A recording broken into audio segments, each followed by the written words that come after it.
দাদা নমস্কার। নমস্কার দাদা। দাদা আপনি যে একজন ব্যাংকের কর্মকর্তা, ঠিক আছে? অবশ্যই। তো আপনার কাছে আসলাম, এই জীবনে আমি পদে পদে কি মানুষের কাছ থেকে ধোঁকা খেয়েছি, আঘাত খেয়েছি, আচ্ছা, ঠিক আছে? তা আপনার কাছ থেকে একটি জিনিস জানার জন্য আসছি, যেহেতু আপনারা ব্যাংকের কর্মকর্তা, ব্যাংকে বিভিন্ন ধরনের মানুষজন আসে, আপনারা পাবলিক ডিল করেন, মানুষ চিনেন, ঠিক আছে? অবশ্যই। কোন ধরনের চশমা পরলে মানুষের আসল মুখোশ চেনা যাবে, এই প্রশ্নটা আপনাকে করছি দাদা।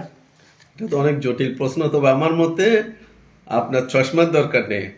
আপনি শ্রদ্ধা, ভালোবাসা, অন্তর, মন দিয়ে যদি ওনার সাথে ব্যবহার করেন, ওনার আসল রূপটা অবশ্যই ধরা পড়বে আপনার কাছে। হ্যাঁ, যথাযথ উক্তিটি আপনি দিয়েছেন, তবে আমি আপনার কাছ থেকে এটাই জানতে চাইছি যে আসল মুখোশ, যে একজন মানুষ ধোঁকাবাজ, সিটিং, বাটপার, ওই মানুষটাকে চেনার জন্য কোন ধরনের চশমা পরলেই চেনা যাবে?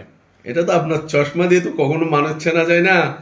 আপনি ওনার সাথে হাঁটা চলা যখন করবেন, তখন দুই একদিনের মধ্যে বুঝতে পারবেন যে উনি আসল নাকি নকল। তাহলে এইটুকু কারোর সাথে হুট করে পরিচয় হয়ে কারোর সাথে কি লেনদেন বা কোনো একটা সম্পর্কে জড়ানো ঠিক নয়, ঠিক হবে না। হ্যাঁ, আগে ওনার সাথে কি মেলামেশা করতে হবে, যাওয়া আসা করতে হবে।